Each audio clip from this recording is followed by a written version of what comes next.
Green and Pepper, c'est le podcast qui nous décomplexe. Ce podcast a pu être réalisé grâce à la collaboration de la marque Juneo. Bonjour à toutes, aujourd'hui je rencontre Mélanie Dupuis, fondatrice de Weird and Gilly. Je n'en dis pas plus, c'est parti. Salut Mel. Bonjour Barbara. Ça va? Ça va et toi? Oui, très bien, je suis contente d'être chez toi. Écoute, je suis contente que tu sois là. C'est la première fois que je fais ça, donc ça c'est drôle. Le truc c'est d'être de spontané, tu vois. Très bien. De la fraîcheur. De la fraîcheur, très bien, Oui. je suis très fraîche moi. T'es fraîche comme la rosée du matin. Exactement, c'est ça. Bon alors, on s'est connus quand moi j'étais styliste et quand toi J'étais styliste aussi. tu étais styliste aussi. On s'est rencontrés à Bershka. Enfin moi j'ai pas travaillé là-bas, mais j'étais chez un fournisseur. Ouais. Et donc, raconte-moi un peu ton parcours. Alors moi j'ai travaillé chez Sonia Rykiel pour la deuxième ligne D'accord. pendant 5 ans. Là-bas c'était super parce que c'était vraiment une petite équipe. Rykiel, c'est où déjà? C'était à Paris. C'est à Paris. C'était à Paris. Alors là ça a fermé il n'y a pas très longtemps. Ah bon? Oui, ça n'existe plus. C'est très triste d'ailleurs. Ça m'a fait beaucoup de peine. Mais bon, après, c'est la vie de la mode. Donc, j'ai commencé là-bas juste après mon école. Et j'ai commencé en stage. Et ensuite, ils m'ont gardée comme assistante styliste. Donc, j'y suis restée après pendant 5 ans, je crois. T'as bien aimé? J'ai adoré. J'ai adoré parce que c'était une petite équipe. Donc, tu faisais vraiment tout. Ouais. T'avais du temps pour penser les collections. Moi, je travaillais beaucoup avec la styliste en charge vraiment de la marque. Ouais. Et donc, elle me donnait des inputs. Et moi, je faisais des petites maquettes. Je travaillais beaucoup, manuel. Donc, c'était super. Je faisais des toiles. Je faisais des maquettes de fleurs pour mettre sur une robe, des maquettes de broderie. C'était tous les jours des choses différentes. Toutes les collections des choses différentes. Et surtout, c'était hyper intéressant parce que c'était vraiment des recherches qu'on allait faire à la bibliothèque, de revues vintage, de vêtements vintage, jusqu'à une collection qui sortait après en boutique. Donc il y avait tout le suivi, la prod. T'avais quand même ce côté un peu artisanat, non? Complètement. Je pense que c'est une des rares marques où c'était encore un peu le cas. Parce qu'en discutant avec d'autres copines, j'avais l'impression qu'ailleurs, c'était pas vraiment comme ça. Et c'était super. Après... j'y suis restée pendant 5 ans et au bout de 5 ans, j'ai été contactée par Zara, par Fast Fashion. Donc, je pense qu'à l'époque, j'avais pas forcément idée exactement de comment ça fonctionnait là-bas. Zara qui est... à La Corogne. À La Corogne. Donc voyage, donc nouveau pays. Donc nouveau pays, nouvelle langue, nouveaux amis. J'avais tout juste 28 ans. Ah ouais, d'accord. 28 ? Ouais, je crois 28. C'est que le temps passe tellement vite. Et en fait, quand je suis arrivée, je m'attendais pas trop à ça. En fait, moi, je venais d'une petite marque, on faisait 2 collections par an, c'était super. Et là, en fait, je suis arrivée dans un monde complètement nouveau, où on faisait des présentations de collections, si on peut dire collections, parce que les choses n'avaient pas forcément un lien les unes avec les autres. Mais en tout cas, de vêtements, tous les 1 mois et demi. Ouais. Et une collection, en général, on avait, je sais pas, genre 150 vêtements qu'on présentait. Ouais, c'est pour ça un peu qu'on l'appelle le fast fashion. Voilà, exactement. Parce que ça doit aller... hyper vite. Hyper vite. Voir le nez pour les bonnes choses, ce que les gens vont avoir envie de mettre. Faut le faire rapidement et le plus rapidement, mieux c'est. Donc et voilà. le moins cher possible. Et le moins cher possible. Après, moi, en tant que styliste, ça, c'était pas forcément... Au niveau de ta créativité, ça t'a quand même un peu coupé par rapport à Rykiel, non? Par rapport à Rykiel, un peu. C'est plus au niveau des matières. C'est-à-dire que... tu peux pas travailler de la soie, tu peux pas travailler des matières un peu nobles. Plus nobles. Après, au niveau des broderies et tout ça, en fait, moi, je travaillais beaucoup avec l'Inde. Et en fait, ils nous disaient là-bas que c'est moins cher de faire travailler les gens que des machines. Donc, par exemple, c'est mieux d'avoir des broderies à la main parce que tu payes moins les gens que des machines qui pourraient broder. T'as une idée de prix? Honnêtement, je sais pas. Moi, je me rappelle d'un pull que j'avais fait où c'était des broderies à la main. Donc, il y avait un petit taxi, un bus. C'était un peu sur le voyage, une tour Eiffel. Et je sais pas, les broderies étaient quand même assez grandes, elles devaient faire bien 6 cm sur 6 cm. Et il y en avait genre 5. Et on l'a vendu 29,90. Alors que je pense que clairement, au niveau du temps, il y a des fois, après c'est sûr, ils font des grosses quantités. Donc plus tu fais des quantités, plus c'est facile d'avoir des prix bas. C'est aussi parce que tu vas dans des pays... Mais ça n'empêche que c'est fait à la main. C'est fait à la main, c'était fait à la main. Après, je te dis vraiment, en Inde, c'est connu pour... on paye moins les gens que si t'avais des machines. Donc, Ce qui est fort quand même, quand tu y penses. Enfin... Bah surtout, c'est triste parce que... Enfin... Tu me dis c'est 29 € à l'achat et en fait finalement... Non, et surtout qu'après, derrière ça, eux, c'est pas ce prix-là qu'ils l'achètent. Bien sûr, puisqu'ils se prennent une marge quand une marge même, dessus, donc parce qu'après, bah, effectivement, il faut payer aussi la styliste qui l'a fait, mais comme dans toutes les marques, c'est-à-dire que le prix, c'est pas juste la fabrication, c'est aussi les gens qui l'ont dessiné, le mode de diffusion, les boutiques, les gens qui travaillent dans les boutiques, la publicité, enfin, il faut payer beaucoup de choses, donc après, c'est... Ouais. Mais c'est sûr que... Sur un produit, au final... Sur un produit qui, lui, au final... doit être payé, lui ou elle qui ont fait les broderies, très peu. Très peu. Donc voilà, j'ai travaillé là-bas, et après, c'est vrai que bon, c'est une ambiance aussi particulière, c'est très compétitif, c'est un milieu un peu hostile. Bon, après, en règle générale, dans le monde de la mode... Ouais, alors après, moi, je pense que c'est aussi parce que je venais vraiment du pays des bisounours. Je pense que c'était vraiment... Enfin, la ligne Sonia Bay, voilà, c'était un petit coin de paradis au milieu de tout ça. Parce qu'en fait, la manière dont on travaillait, je pense qu'il n'y a pas d'autres marques qui travaillent... Comme ça. Non. C'était un peu unique, quoi. Franchement, j'ai eu de la chance parce que ça a été vraiment une super expérience. Humainement comme artistiquement, et voilà, enfin j'ai beaucoup appris. Et voilà, et donc Zara, voilà, on découvre que c'est une machine, qu'il faut toujours en faire plus, que les uns avec les autres il y a pas vraiment d'équipe, que c'est chacun pour soi, que si on peut se mettre dans les bâtons dans les roues c'est mieux. Donc voilà, là déjà j'ai commencé à me poser des questions, et sur le fait d'être styliste aujourd'hui, en me disant bah en même temps c'est quoi vraiment l'avenir, parce que tu veux travailler pour une petite marque, bah en fait t'es pas payé ou très peu, et si tu veux gagner un peu d'argent, bah du coup faut travailler pour des grosses marques, donc le fast fashion. Donc là déjà j'avais commencé à me dire tiens peut-être j'ai mal choisi mon travail, je devrais changer. Donc je crois qu'on a toutes eu un peu ce moment-là, et de doute.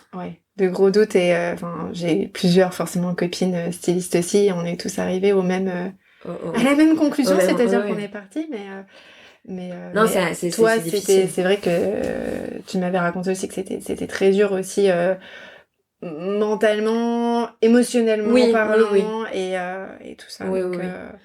Cette expérience-là, en tout cas. Oui, exactement. Après, je suis allée travailler pour Bershka. Là, on s'est rencontrés. Pour le coup, beaucoup plus humain. Ça fait partie du même groupe, mais pour moi, c'était complètement différent. Ouais. Il y avait un vrai travail d'équipe. Les gens t'expliquent ce qu'ils attendent de toi. Parce que moi, quand je suis arrivée chez Zara, personne m'a expliqué ce que je devais faire. On m'a juste dit fais ce que tu faisais avant. Donc clairement, après, t'avais aussi la barrière de la langue. J'avais aussi la barrière de la langue. Mais au final, au bout d'1 mois et demi, moi je parle espagnol, parce que sinon bah t'as pas d'amis, tu meurs de faim et tu te fais bouffer par tes chiens, quoi. Enfin, clairement, tu dis là c'est le moment, parce que sinon c'est foutu. Donc voilà, c'est vrai qu'il y avait la barrière de la langue, mais honnêtement il n'y avait pas que ça. Et non, chez Bershka c'était mieux. Après, même si l'équipe était super, les gens étaient adorables, il y avait quand même... ça reste du fast fashion. On faisait beaucoup de collections aussi. Et puis après, c'était aussi un moment où on est de plus en plus au courant de vraiment comment ça se passe. Toi, tu vas aussi dans les usines. Tu dis qu'en général, les usines que tu vois, c'est celles qui sont les mieux. Donc quand tu vois des gens qui sont en train de travailler, les brodeurs en Inde qui travaillent par terre, ils ont un petit coussin mais ils travaillent par terre. Et ça c'est ceux qui font les prototypes. Donc en général c'est ceux qui sont le mieux lotis, on va dire. Ouais. Ils étaient comment? Ils étaient assis par terre, mais quoi? Non, ils étaient assis par terre sur leur petit coussin. Oui, enfin après il y en a que des chaussures, il y en a qui avaient pas de chaussures. Après ça c'est pas... Mais voilà, c'est surtout, tu dis, ils sont pas vraiment de table non plus pour bosser, c'est un peu... Moi, j'ai des copines qui sont allées au Bangladesh qui m'ont dit que ça, vraiment, c'était encore plus impactant. Moi, je sais pas si c'est un bien ou un mal, j'ai jamais eu à y aller, donc, parce que je suis quelqu'un de très sensible, je pense que j'aurais vraiment donné ma démission en rentrant. Bref, et au final, à force de voir des images de comment ça se passait, d'entendre des choses, de voir aussi une partie de ça, je me suis dit qu'en fait, ça collait plus trop avec ce que j'avais envie de faire. D'accord. Et entre-temps, j'ai aussi eu un petit garçon qui s'appelle Elliot. Tu es enceinte. Voilà. Et je pense que ça aussi, ça a changé beaucoup de choses. Parce que tu te dis que là, on est en train de faire des choses qui vont lui laisser un monde qui est pas forcément très joli à voir. Pour lui au niveau de la santé, pour les autres aussi. Et que si on veut faire quelque chose d'un peu bien, à son échelle, chacun peut faire quelque chose. Donc, moi, j'ai eu envie de faire une marque de vêtements pour enfants. Donc attends, déjà ça a été un peu Elliot, ça a été ton électrochoc ou comment t'as pris cette décision-là, enfin je veux dire... Ça avait déjà commencé avant, hein. Moi je sais que j'avais vu le documentaire The True Cost, qui je pense a touché beaucoup de gens. Et en fait, en le regardant, je me suis mise à pleurer parce que je me sentais coupable, parce que je me suis dit je fais partie de cette machine-là. C'est-à-dire que... Qu'il y a un documentaire qui est sur Netflix. Qui est sur Netflix, tu peux même le trouver sur internet de manière gratuite. Voilà, je me demande même sur YouTube, je crois.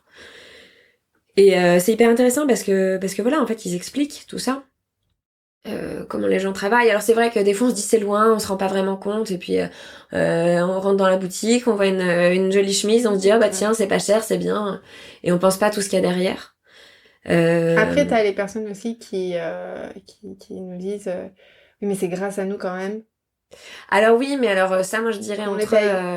Sinon ils auraient pas rien. Moi j'ai déjà eu des discussions un peu animées avec des gens du fast fashion qui disent effectivement ça. Oui, mais par exemple au Bangladesh, les femmes elles se prostituent ou elles ont la chance entre guillemets de travailler dans des usines pour nous.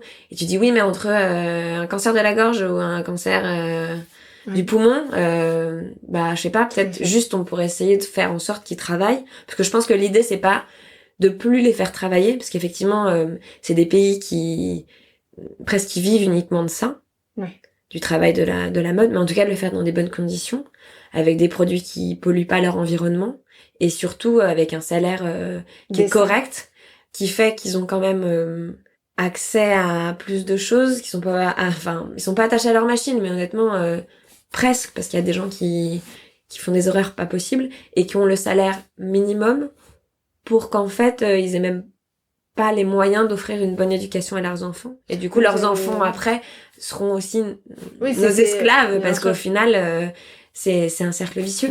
Non, j'avais vu aussi un documentaire comme quoi en fait ils avaient même pas les moyens de s'alimenter tout simplement, donc ils travaillaient non-stop. Mais par exemple, je sais que c'était la maman de cette fille qui travaillait à l'usine, en fait, ils ont même pas eu les moyens de se fournir en alimentation, donc en fait, elle est décédée, quoi. Non, c'est quand même, c'est grave, quoi. Enfin, c'est grave, et au final, quand ils travaillent non-stop, et finalement, ils ont même pas accès à l'alimentation, quoi. Non. Et après, même, en moins terrible que ton histoire, c'est aussi des gens qui du coup travaillent à des kilomètres et des kilomètres de leur famille, qui voient même pas leurs enfants, et parce que du coup ils ont pas les moyens de payer ni l'école ni le babysitter, donc les enfants sont avec les grands-parents dans un autre village qui peut être à 200 kilomètres, et du coup c'est des vies compliquées, et je me suis dit moi je participe à ça. Alors bon, déjà j'avais commencé à plus acheter déjà à la base moi j'achetais pas beaucoup de fast fashion, je suis très vêtements de deuxième main. Moi j'ai toujours été vintage, j'aime bien le côté tes habits ils ont une âme, ils racontent une histoire, ils ont appartenu à quelqu'un d'autre. Bon après ça c'est... Ma maman trouve que c'est dégoûtant le vintage, mais après voilà, chacun son truc. Il y a beaucoup de mamans. Une copine qui m'a dit aussi, ma maman elle dit que ça a pué et que... Ah non, j'ai essayé d'emmener ma mère une fois chez Emmaüs, elle était comme ça genre oh mon dieu, mais elle voulait rien toucher. Bon bref, après c'est une petite voilà blague à part. Et du coup, le peu que j'ai acheté encore là-bas, je me suis dit non, voilà, c'est fini, parce qu'au final, tu achètes, donc ça veut dire que t'es d'accord avec comment ça se fabrique, comment ça se passe. Et donc voilà, et donc j'avais ce projet de faire une marque. Elliot est arrivé, donc c'est vrai que j'ai eu aussi envie de faire quelque chose pour lui. Donc je me suis dit tiens, pourquoi pas faire une marque qui soit neutre, ni fille ni garçon, parce que ça aussi c'est quelque chose qui me fatiguait dans les stéréotypes, dans les marques qu'on trouve. Les petites filles elles ont des licornes et des princesses, et les petits mecs c'est des petits héros, et je trouvais que c'était un peu con. Bref, donc je sais pas si on a le droit de dire con. Tu peux dire tout ce que tu veux. J'ai dit 2 fois. Donc voilà, et Et donc, j'avais envie d'en faire un produit propre, duquel je sois fière. Et donc, je me suis dit, bon, bah, je me lance. Alors, cette décision, justement, de genre, parce que t'avais quand même un salaire qui était très correct. Oui, oui, oui. Est-ce que t'as eu peur à ce moment-là? Enfin, je veux dire... Alors, moi, je suis un peu impulsive. T'es un peu impulsive, Je suis un peu impulsive. Et en fait, ça me tournait dans la tête. Et en fait, c'était le moment. Je sais pas, je le sentais comme ça. Je travaillais aussi beaucoup à ce moment-là. Je voyais peu Elliot. Et financièrement, tu t'es pas trop posé de questions? J'avais mis des sous de côté. Donc, je me suis dit, bon, bah, on saute le pas. Et puis après, bah, si ça marche pas, bah, j'irai travailler dans une épicerie. Je sais pas, on trouve toujours des solutions. Après, des sous, il y a toujours des moyens d'en trouver. Ouais. Non, mais c'est vrai, hein. Donc, une fois, si t'es dégourdi. Et après, je me suis dit, si je le fais pas, j'ai peur de me réveiller à 80 ans en me disant, ah, ça se trouve, si je l'avais fait, ça aurait pu marcher. Donc, je me suis dit, bon, bah, il vaut mieux... Avec cette même petite fois-là. Avec cette même petite fois-là. Donc, je me suis dit, bon, bah, voilà, on saute le pas, faut pas avoir de regrets dans la vie, donc, on y va. Banco. Et donc, je suis partie, et donc, au départ, je voulais faire quelque chose d'un peu plus gros. J'avais trouvé un fabricant au Portugal. Finalement, avec les sous que j'avais, vu que c'était pas non plus énorme et je voulais aller sur la durée, j'ai décidé de tout faire moi-même. Donc, c'est moi qui faisais les prints, enfin, c'est moi qui fais les prints, toujours. C'est moi qui couds, c'est moi qui organise le site web, c'est moi qui fais les paquets, c'est moi qui mets les petites étiquettes sur les vêtements. Bref, je pense que je fais tout. Donc si des fois il y a des petites taches de sauce tomate, c'est toi. C'est ma faute. Mais j'essaie de pas manger à côté des habits, ça c'est un peu la première règle. On ne mange pas à côté des habits. Donc voilà, et alors la première collection c'était en coton organique. Ouais. Donc j'avais trouvé quelqu'un qui pouvait me faire mes prints en Hollande. Donc mes tissus venaient de Hollande, ils étaient certifiés avec le certificat GOTS, qui est un des plus élevés, qui veut dire que tu as au moins 70% de ton coton qui est organique. D'accord. Donc organique, ça veut aussi dire qu'il y a pas de pesticides qui sont utilisés. Ça veut dire que la consommation d'eau est moindre. Et c'est un produit plus clean. C'est aussi les gens qui travaillent qui vont cultiver ce coton-là, qui le font dans de bonnes conditions. Il y a aussi un côté éthique. D'accord. Donc voilà, ça englobe un peu beaucoup de points. Et donc voilà, donc j'avais fait mes petites étiquettes que tu peux planter parce que j'avais envie de faire le moins de déchets possible. Mes boîtes, tu peux les découper pour en faire des petits jouets en 3D. Voilà, j'avais envie de faire un truc clean. Il y a pas de plastique. Vu que c'est du coup moi qui fabrique, j'ai pas mes vêtements qui arrivent tous emballés dans du plastique, donc il y a pas de plastique. Donc voilà, et après en discutant avec une copine qui me disait oui, mais au final on se rend compte que si vraiment on voulait être le plus éco possible, faudrait pas faire de vêtements. Et donc je dis bah oui, c'est pas faux, parce que c'est vrai qu'il y a déjà beaucoup de matière. Là, si on arrêtait concrètement de fabriquer des vêtements, on en aurait jusqu'à la fin des temps. Enfin, on n'a pas besoin d'en refabriquer. Après, c'est parce qu'on est dans un état d'esprit de consommation et parce qu'on veut toujours de la nouveauté. Mais concrètement, avec tout ce qui existe déjà, on n'aurait pas besoin. Donc je me suis dit comment je pourrais faire pour éviter parce que même si c'est du coton organique, faut quand même le fabriquer. Donc ça utilise quand même de l'eau, ça utilise quand même des richesses. Donc je me dis tiens, je pourrais peut-être récupérer, racheter les stocks non utilisés d'autres marques, parce que comme ça fait de l'upcycling. Donc comme ça au moins je recycle. Donc cette collection là, elle va être avec des tissus donc que j'ai acheté de fin de stock d'autres marques. J'ai essayé de trouver des teintes un peu neutres, des crus, des blancs, et après je fais de la teinture végétale. Donc là cette année c'est avec de l'avocat. Alors tout le monde me dit mais ça fait vert, tu mets tout l'avocat. Donc non, en fait tu mets juste la peau et le noyau. Tu le fais chauffer et ensuite il y a une couleur rose, enfin une teinture rose qui en sort. Et l'avocat est tellement fort en teinture que t'as pas besoin d'ajouter quoi que ce soit. Donc c'est assez dingue parce qu'en fait tu trempes ton tissu dedans et ça prend la teinture. Et j'ai fait le test de le laver après à la machine à 40 et ça bouge pas. Donc c'est assez dingue. En fait c'est comme ça qu'on faisait avant tous les produits chimiques pour teindre. Donc on revient aussi à un artisanat un peu plus ancien avec des méthodes plus naturelles. Plus classiques. Voilà. Donc là, la prochaine collection devrait sortir en octobre. Après, vu que c'est moi qui fais tout, des fois ça s'étale un peu. Donc l'idée, ça serait que ça sorte là en octobre. Ouais. Et donc là, c'est avec des couleurs neutres. Toujours pour petites filles et petits garçons, il n'y a pas de différence de genre. Ouais. Et avec des messages assez éco, parce que là, avec tout ce qui se passe en ce moment, je trouve que c'est assez effrayant. Et j'avais envie de avoir un impact positif sur tout ça. Après, voilà, c'est un grain de sable au milieu de... Ouais, mais bon, si tout le monde... tout le monde fait ça à son fait échelle. ça aussi, toi tu l'as Ouais, fait. oui. Je sais que les personnes qui travaillent avec moi dans mon équipe, on est toutes comme ça, en fait. On est toutes... à un moment donné, on a eu un clic. Et puis on s'est dit, allez, on y va, on se lance. Alors toi, là, ça fait combien de temps ça va faire Alors, je suis partie il y a 1 an. D'accord. Et j'ai lancé la première collection il y a 6 mois. Alors clairement, j'ai des moments où je me dis genre, oh mon Dieu, je ne gagne pas du tout d'argent. Ouais. Comment je vais faire C'est dur. Oui, c'est difficile. Il y a des hauts et des bas. Il y a des jours où je me dis, oh, faut que je m'accroche, ça va cartonner. Voilà, l'idée, elle est là. Tu fais du positif, c'est super. Il y a des moments où je me dis, ça serait tellement plus facile de retourner où je travaillais avant, regagner ce que je gagnais. Et alors en pourquoi salaire. tu le fais pas? Parce que je me dis que je vais avoir ce mal-être je suis en train de participer à quelque chose qui va pas avec mes idéaux. Et je me dis, je vais à des manifestations pour le climat et après je travaille. Et après je travaille, voilà. Donc non, c'est difficile. Après, c'est des décisions, mais c'est des décisions vachement positives. Oui, après c'est des décisions avec lesquelles moi je me sens en accord, donc c'est agréable. Et après, puis voilà, c'est sûr que c'est tout le temps au niveau financier que des fois ça peut bloquer, mais après c'est comme tout. Ça prend du temps aussi, hein. Voilà, ça prend du temps. faut attendre de se faire connaître, et puis il faut être vachement aussi courageux, c'est camper sur ses décisions. Oui. C'est ça. Et faut tenir le coup. C'est ça. Non, après, le truc qui me fait plaisir, c'est que la première collection a plutôt bien marché pour une première collection et que tous les gens m'ont fait des retours très positifs.